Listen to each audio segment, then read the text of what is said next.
kita akan sedikit bergeser ke tema politik kembali, pemirsa. Saat ini kita sedang memantau kinerja DPRD Cianjur dan ada sedikit hal yang menarik di sini. Pada kesempatan ini kita akan sedikit berbincang, membongkar, sedikit mengupas ya, bukan membongkar, mengupas pandangan fraksi PKS terhadap APBD tahun 2020 dengan Ketua Komisi B yaitu Raja Sinta Dewi Yuniarti SSIMM. Selamat siang Ibu. Siang.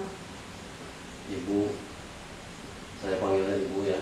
Ya. Ibu Haji Sinta, kebetulan mohon maaf ini sudah mengganggu waktunya dan terima kasih sudah bisa sedikit silaturahmi. Mudah-mudahan cara ini bisa bermanfaat untuk publik Cianjur ya.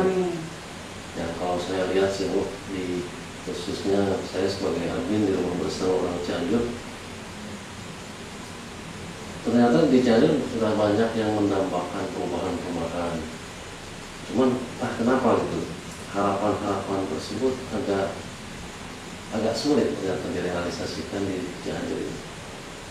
Namun tentunya harapan-harapan yang publik Cianjur itu ternyata sekarang ada sedikit terwakili dengan suara-suara PKS, suara PKS yang ketika rapat banggar juga disuarakan. Nah, ada beberapa poin yang kami dapat dan ini tentunya sangat menarik menurut kami untuk dibahas. Mudah-mudahan Ibu tidak keberatan untuk sedikit kita mengupas ya. Ada 3 pertanyaan yang ingin kami sampaikan terkait anggaran tahun 2020. Yang pertama Ibu, ini sikap fraksi PKS mengatakan bahwa besarnya silpa atau sisa lebih anggaran yaitu sebesar 186 miliar pada tahun 2020, dan PKS mempertanyakan kepada tim anggaran Pemda Kabupaten Cianjur apa yang menyebabkan perbedaan itu dan di dinas mana saja. Tentu ini sangat menarik pertanyaan ini, tentu pertanyaan publik juga sebetulnya Ibu ya. Barangkali Ibu sedikit bisa menjelaskan bagaimana kronologis pertanyaan yang tadi disebut itu bisa keluar setelah kajian-kajian, tentunya kajian dari PKS sendiri ya. Malah waktu ini. Baik, bismillahirrahmanirrahim. Assalamualaikum warahmatullahi wabarakatuh. Pertemuan kamu Marcel Ridwan. Kang Marcel atas pertanyaannya, juga alhamdulillah bisa hari ini silaturahim berbagi informasi. Kebetulan saya diberikan amanah menjadi anggota dewan, sedikit mengetahui informasi tentang masalah-masalah anggaran kabupaten. Hari ini akan dibahas ya, tadi yang ditanyakan. Jadi pertanyaan itu keluar karena memang sudah disampaikan oleh Pak Bupati ya. Pak Bupati menyampaikan bahwa memang laporan pertanggungjawaban dari Pak Bupati tentang APBD 2020 salah satunya adalah adanya silpa akhir tahun 2020 sebesar 186 miliar. Nah, jadi tentunya kami sebagai dewan kita punya fungsi pengawasan ya, pengawasan kita harus mengevaluasi silpa sebesar itu terjadi dari pos anggaran mana saja, dinas mana saja gitu ya. Karena yang kita ketahui kan memang sebaiknya anggaran dari pemerintah kabupaten itu kalau dimungkinkan setiap tahun tidak ada silpa. Silpa itu kan artinya anggaran lebih yang tidak terpakai, tidak terserap oleh pemerintah, artinya tidak bisa lebih penggunaan anggaran atau silpa yang tidak, berarti anggaran yang tidak terserap, tidak bisa digunakan untuk program-program pada tahun tersebut. Itu kita pertanyakan seperti itu. Jadi apa jawaban pihak pemerintah daerah? Nah, dari pihak tim TAPD, Pak Bupati sendiri menjawab gitu ya, dan kemudian akhirnya kita perdalam dengan rapat dengan tim TAPD lewat Badan Anggaran, dan mereka menjawab memang memberikan data detail adanya silpa itu dari mana saja. Antara lain dari dana alokasi khusus non fisik maupun dana alokasi khusus fisik, kemudian dari dana provinsi, bantuan provinsi, dan dana tambahan kelurahan, hutang pihak ketiga, kas di Blut. Jadi ada beberapa, gitu, banyak, poinnya banyak. Banyak ya? Banyak, cukup banyak. Dan kita pertanyakan juga, saya tanya lebih detail lagi, karena ada kaitannya di sini dengan dana non fisik, misalkan terkait tunjangan profesi guru, kemudian dana penghasilan tambahan guru, tamsil, tunjangan khusus guru. Ini maksudnya gimana? Akhirnya Disdik dipanggil. Jadi beberapa yang besar-besar yang silpa itu adalah Disdik, PUPR, kemudian juga Dinkes. Itu yang cukup besar silpanya. Akhirnya dipanggil dan kemudian menyampaikan masing-masing menjelaskan kenapa terjadi demikian. Untuk di Disdik sendiri, salah satunya disampaikan bahwa jadi tunjangan kalau disebutnya sertifikasi guru ya, tunjangan profesi guru itu seluruh guru Cianjur itu didaftarkan. Tapi kemudian kenapa terjadi silpa? Karena di akhir tahun karena ada yang meninggal, ada yang pensiun, kemudian juga ada juga yang sertifikasi itu kan harus sesuai syaratnya ya. Ada ketentuan-ketentuan. Ada yang tidak sesuai memenuhi ketentuan. Misalkan jam mengajar kurang segala macam, sehingga di akhir tahun terjadi lebih anggaran. Tapi kita memang juga minta komitmen kepada dinas kemarin yang 3 dinas itu yang baru dipanggil memang 3, agar di tahun-tahun depan silpa ini harus terus ditekan. Nah, tadi dijelaskan juga PUPR juga mengalami silpa yang besar ya. Ini sangat aneh sekali kalau PUPR. Sementara kan seperti kita ketahui bahwa Cianjur Selatan terutama ya, daerah yang memang masih perlu banyak sentuhan infrastruktur. Kenapa terjadi silpa di sana? Apa ya, betul. Yang didapat oleh itu juga kita pertanyakan gitu ya, saya pertanyakan semuanya. Yang PUPR kenapa itu terjadi silpa? Jadi dari jawaban dari Pak Kadisnya menyampaikan bahwa ada pekerjaan-pekerjaan yang belum selesai sampai akhir tahun sehingga tidak bisa dibayarkan pada tahun tersebut. Alasannya demikian. Alasannya demikian. Salah satunya. Kemudian ada dana retensi tadi katanya. Dana retensi saya juga kurang paham dana retensi. Kemudian ada dana pemeliharaan sehingga di akhir tahun terjadi silpa. Memang kalau setiap tahun kan memang kita pasti sering mendengar ada pekerjaan-pekerjaan yang memang bukan mepet ya, tapi memang baru bisa dikerjakan di akhir tahun, sampai akhir tahun ternyata belum selesai gitu ya. Nah ini kemudian akhirnya menjadi sisa lebih anggaran yang kemudian baru bisa dibayarkan di awal, biasanya di awal tahun depannya seperti itu. Jadi meskipun sudah ada tanya jawab ya, tadi menjelaskan juga mengenai soal retensi gitu. Tapi nampaknya ini belum selesai ya, ada ganjalan-ganjalan ya. Jawaban dari pihak Pemda sendiri terhadap anggota DPR yang mempertanyakan itu dan jawabannya. Kira-kira menurut Ibu, apakah sudah memenuhi ekspektasi sebagai Ibu untuk mengetahui pertanyaan-pertanyaan Ibu atau belum Ibu?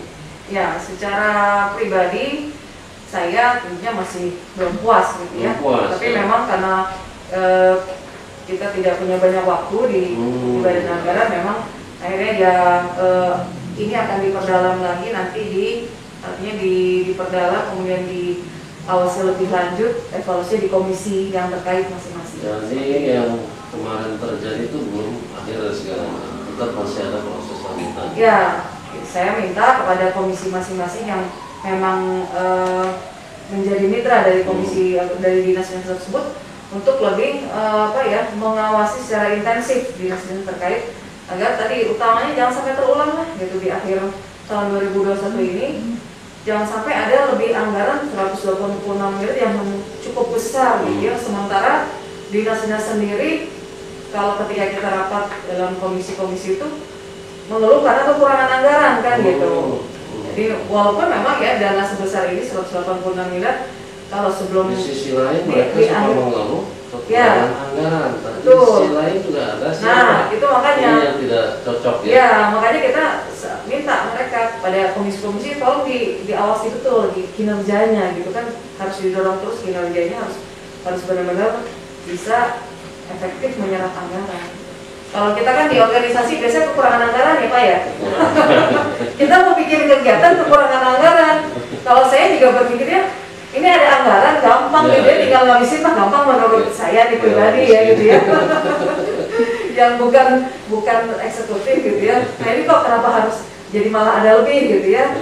Itu apa di pemikiran kita gampangnya ya sebagai orang luar yang melihat anggaran dari pemerintah daerah seperti itu. Terus ini Bu, ada yang pertanyaan menarik yang kedua, ini agak pro rakyat, pertanyaan PKS kepada pihak pemerintah daerah Kabupaten Cianjur, di mana PKS mempertanyakan tentang 3,9 APBD 3,9 triliun APBD Cianjur tahun 2020, berapa persen keberpihakan terhadap publik, ya. Apa itu jawaban Pemda terhadap di atas pertanyaan dari si fraksi PKS? Ya, kalau kemarin dijawabnya katanya 45%, walaupun sampai hari ini kita belum mendapatkan rinciannya ya, belum mendapatkan rincian 45% itu apa?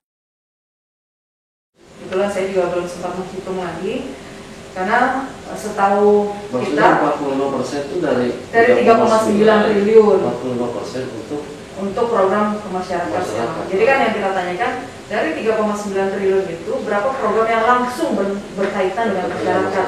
Artinya di luar belanja pegawai segala macam ya, itu kan memang sangat banyak ya. Jawabannya 45%. 45%. Itu angka yang luar biasa. Itu sebenarnya angka yang sudah bagus ya, tapi itu. Apakah memang segitu hitungannya? Saya juga belum detail. 45%. Itu menurut kita. Karena yang saya tahu beberapa kali kita juga rapat-rapat di komisi, angka belanja pegawai itu jauh lebih besar. Iya. Gitu. Ada misalnya salah dinas yang angka angka untuk belanja program ya, belanja program atau program-program langsung ke masyarakat itu, saya pernah nulis ya di Facebook saya juga. Bentar, saya kalau salah lupa catatannya. Saya cek dulu. Jadi ketika rapat dengan beberapa dinas, salah satunya adalah dari anggaran sebentar ini mana? Ada yang kalau nggak salah cuma 10%, bukan 10% ya. Pokoknya nggak nyampe 40%. Sebetulnya nggak nyampe 40%. Ya dari satu dinas gitu ya. Dari satu dinas. Dari satu dinas. Makanya saya nggak tahu nih ini hitungannya 40% mereka dari mana. Gitu. Saya belum mendapatkan detail anggarannya. Memang banyak juga yang mengkritisi soal ini ketimpangan ya, kalau daerah kabupaten lain katanya sudah berbanding terbalik. Nah, itu ya. 60% untuk kebutuhan masyarakat ya, belanja, dan 40% untuk belanja pegawai. Ya. Tapi karena memang di Cianjur masih kenyataannya masih tadi disebutkan 45% untuk 45% untuk belanja langsung yang bersentuhan dengan masyarakat. Maka itulah yang kita akan telusuri lebih jauh. Ya. Jawaban dari Pemda itu apakah sudah benar-benar perinci, sudah detail dan dapat dimaklumi oleh jawabannya oleh itu, atau 45% itu kan hanya sekedar angka laporan saja, sementara pada kenyataannya tidak seperti itu, atau bagaimana itu? Kalau mereka kemarin kan baru menyatakan 45%, tapi secara detailnya kita belum terima. Oh, artinya detailnya pun ya, belum terima ya. Angka 45% itu dari mana saja gitu ya. 45% baru. Itu baru hitungan cepet-cepetan mereka lagi dalam ruang rapat gitu. Ini saya mau bicara apa adanya saja. Maka silakan di cross check juga langsung ke Pemkab nanti ya, kalau memang ada waktu. Bisa diminta juga sebagai bentuk transparansi juga ya dari pemerintah Desa Cianjur kepada warga Cianjur. Tentunya pemirsa Rumah Bersama Orang Cianjur, Cianjur Law News Jabar, dan Majalah Hukum Nasional, acara ini tidak bermaksud sedikit pun untuk membuat gaduh situasi politik Cianjur, tetapi apa yang namanya tadi keran keterbukaan informasi publik itu harus minimal itu ya. Kita membantu ya, program ini membantu untuk agar proses transparansi publik ini bisa berjalan, karena tidak setiap warga negara juga bisa mengakses ke DPRD. Betul. Tidak setiap warga Kabupaten Cianjur itu bisa mengakses setiap dinas ya. Maka melalui channel ini mudah-mudahan ini menjadi sebuah jembatan pencerahan dalam arti yang tadi praktek bagaimana kinerja DPR, bagaimana kinerja eksekutif dan jajarannya. Ini yang terakhir Bu pertanyaannya. PKS mempertanyakan katanya ada terjadi penurunan aset Pemda sebesar 120 miliar. Dan fraksi PKS mempertanyakan hal itu. Aset yang dimaksud aset itu aset siapa Bu? Aset mana saja? Aset benda bergerak atau benda mati? Ya, jadi kalau yang dimaksud aset di sini ada ya di sini ada disampaikan mereka adanya penyusunan aset ya, itu karena Pak Bupati di sini menjelaskan penyusunan aset karena pos aset lancar terjadi penggunaan kas saldo dalam pos aset lancar dan pos persediaan terjadi pemakaian lebih besar dari tahun kemarin. Jadi kalau di sini bukan aset dalam bentuk barang, dan yang dimaksud di sini sepertinya bukan aset bentuk barang ataupun tanah dan sebagainya, tapi aset lancar berarti bentuknya dana ya. Ya, dana. Kalau saya baca di sini, jadi terjadi penurunan aset lancar 26% dari kas daerah, kas di badan layanan umum daerah seperti itu. Karena ada penggunaannya gitu. Aset dana ya. Aset dana, aset lancar seperti itu. Dan jawabannya itu ya. Ya, itu jawabannya. Menurut Ibu jawaban Pak Bupati itu sudah sangat memenuhi rasa kekuasaan publik. Ya kalau mungkin kalau orang yang di bidang keuangan barangkali paham gitu ya. Memang yang kemarin juga menjadi catatan kami bahwa ke depan agar penyajian data-data dan juga informasi itu lebih mudah dipahami. Karena apa? Ya bukan hanya untuk kami sebagai anggota dewan yang memang latar belakang kami berbeda-beda, tetapi juga jangan sampai informasi itu seolah-olah ya hanya untuk mereka saja gitu. Maksudnya penyajian data yang hanya dimengerti oleh mereka saja, ini juga kan nggak baik seperti itu kan. Nah, sebetulnya dewan kan punya hak bertanya. Betul. Apakah Ibu pernah bertanya ketika ada hal-hal istilah-istilah yang dibuat oleh eksekutif tidak dimengerti oleh pihak dewan, apakah bertanya? Kita bisa pertanyakan, Ada reaksi apa yang kooperatif? Ya, selama ini sih masih kooperatif, bagus sih, masih menjawab segala macam. Tapi kan tidak bisa juga setiap kali kita rapat nanya hal-hal yang apa ya istilahnya yang sama gitu. Bukan yang sama, tapi hal-hal yang mereka sajikan yang mereka paham, kita nggak paham, terus menanyakan masalah itu gitu, masalah definisi gitu kan ya. Sementara kita sebagai lembaga dewan, anggota dewan itu kan lebih punya tugas pengawasannya lebih umum, lebih umum. Kemudian juga sebagai lembaga politis yang memang tugasnya bukan menanyakan yang detil-detil, lebih kepada kebijakan kan sebenarnya. Jadi artinya gini, kalau mereka menyajikan sesuatu yang sulit kita pahami, habis waktu untuk menanyakan hal-hal itu gitu kan. Sementara esensinya nanti jadi kurang dalam nanti digalinya seperti itu. Makanya kita sudah sampaikan kemarin pada pihak tim anggaran juga, tolong disampaikan data-data yang lebih mudah kami pahami gitu ya. Bukannya maksudnya gini, iya istilah, karena ini kan bicaranya kalau anggaran kan keuangan. Kalau orang keuangan, orang akuntansi mungkin bisa paham gitu, orang pemerintah. Gitu. Tapi kalau anggota dewan kan memang bukan mau mengevaluasi masalah laporan keuangannya gitu. Kalau laporan keuangan sudah dievaluasi oleh BPK, tapi kita ingin mengevaluasi. Semoga orang akuntansi pun ketika membacanya mengerti. Itu. Jadi yang khawatir saya itu ketika orang ahli keuangan pun bingung. Sebenarnya memang ini menurut saya bukan cuma akuntansi, tapi istilah-istilah pemerintah ya, pemerintah daerah, pemerintah pusat. Jadi seperti itu. Jadi jangan sampai kita habis hanya ngurusin nanya definisi-definisi yang kita paham. Sedikit kita bisa ada gambaran ternyata begitu yang terjadi antara eksekutif dan legislatif. Jangankan publik itu, kadang-kadang legislatif pun tidak banyak yang mengerti istilah-istilah yang dikeluarkan. Iya.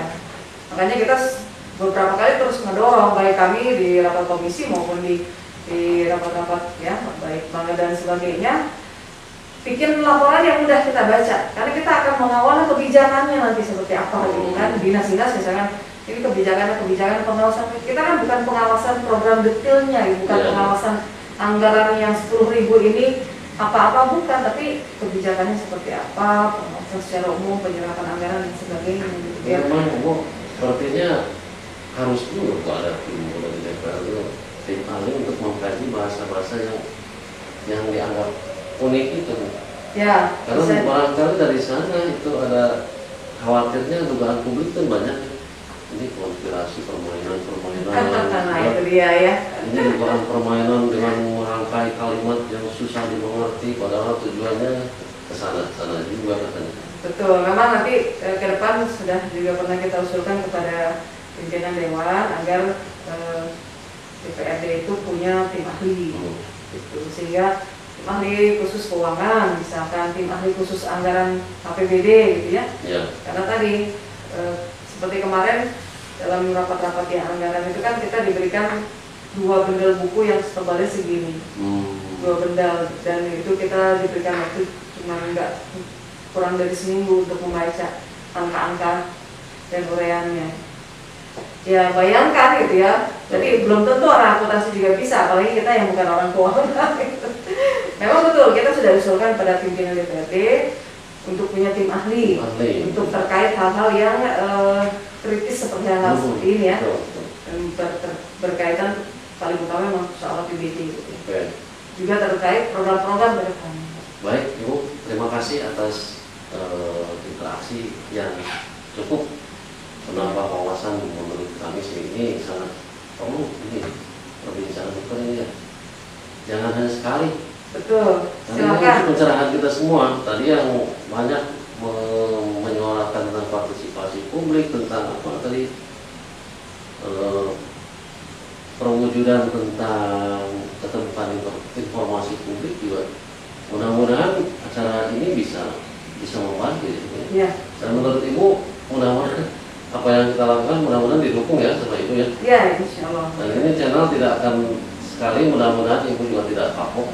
Iya, mudah-mudahan bukan hanya fraksi PKS saja yang siap. Ya, silakan semua bisa di. Nah, mungkin sebelum ditutup Ibu ada harapan nggak? Karena kita juga akan bergerak untuk supaya komponen atau ada keseimbangan informasi penyampaian juga kita perlu menanyakan juga ke pihak eksekutif ya, ke OPD. Ya. Kami tentunya ingin juga ada harapan dari Ibu agar pihak eksekutif membuka ya, sama seperti itu, dibuka aja, diwawancara siap dengan siapapun, di live streaming juga siap, perwujudan sebagai bentuk tanggung jawab. Ya. Nah, mungkin harapan Ibu, itu harapan kami sebetulnya, ya. Mungkin juga kebetulan Ibu sebagai anggota DPR, ini harapan kami juga ingin disampaikan kepada pihak mereka. Baik. Ya, yang pertama, dia sudah mewawancari saya diwawancara atas izin ketua fraksi, kita tadi menyampaikan beberapa hal kaitan dengan fraksi PKS ya, dari Partai Keadilan Sejahtera, dan pandangan-pandangannya terhadap laporan Raperda, laporan pertanggungjawaban APBD 2020. Dan harapan kami tentunya kepada pihak Pemda agar ke depan benar-benar melakukan efektivitas penggunaan anggaran sebaik mungkin, ya, penyerapannya dimaksimalkan 100%, yang harapan kita, apalagi di tengah kondisi pandemi sekarang yang memang sangat-sangat masyarakat sangat-sangat membutuhkan bantuan pemerintah, khususnya dari sisi ekonomi juga kesehatan, jangan sampai ada anggaran berlebih lagi gitu ya. Sementara kondisi masyarakat sudah sangat-sangat terpuruk hari ini. Depan harapan kita program-program Pak Bupati dan Pak Wakil yang baru apalagi ini benar-benar bisa sepenuhnya untuk melayani masyarakat, untuk menjadikan Cianjur yang lebih baik lagi, lebih makmur lagi ke depannya ya. Dan mungkin juga kepada media, ayo kita sama-sama ya jalin komunikasi, kolaborasi untuk menjadikan informasi itu menjadi lebih terbuka dan menjadi apa ya istilahnya memberikan banyak kesempatan baik kepada anggota dewan maupun pemerintah daerah untuk bisa berbicara banyak melalui media komunikasi itu sendiri, dari media massa gitu ya, baik media online maupun offline. Harapan kita semua bisa secara terbuka menyampaikan sehingga masyarakat banyak yang mengerti tentang kondisi Cianjur secara umum. Itu mungkin dari saya. Nuhun Kang. Nuhun Ibu. Sami-sami nuhun. Demikian pemirsa, atas perhatiannya kami ucapkan terima kasih, dan ini tentu bukan episode yang pertama. Yeah. Tadi sudah disampaikan dan kami sebetulnya sudah bersepakat antara pihak media dan Ibu Sinta ini bahwa acara ini harus terus berjalan untuk tadi ya membantu mentransformasikan informasi yang agar publik juga mengetahui apa yang terjadi antara eksekutif dan legislatif. Demikian, atas perhatiannya kami ucapkan terima kasih. Wassalamualaikum warahmatullahi wabarakatuh. Waalaikumsalam.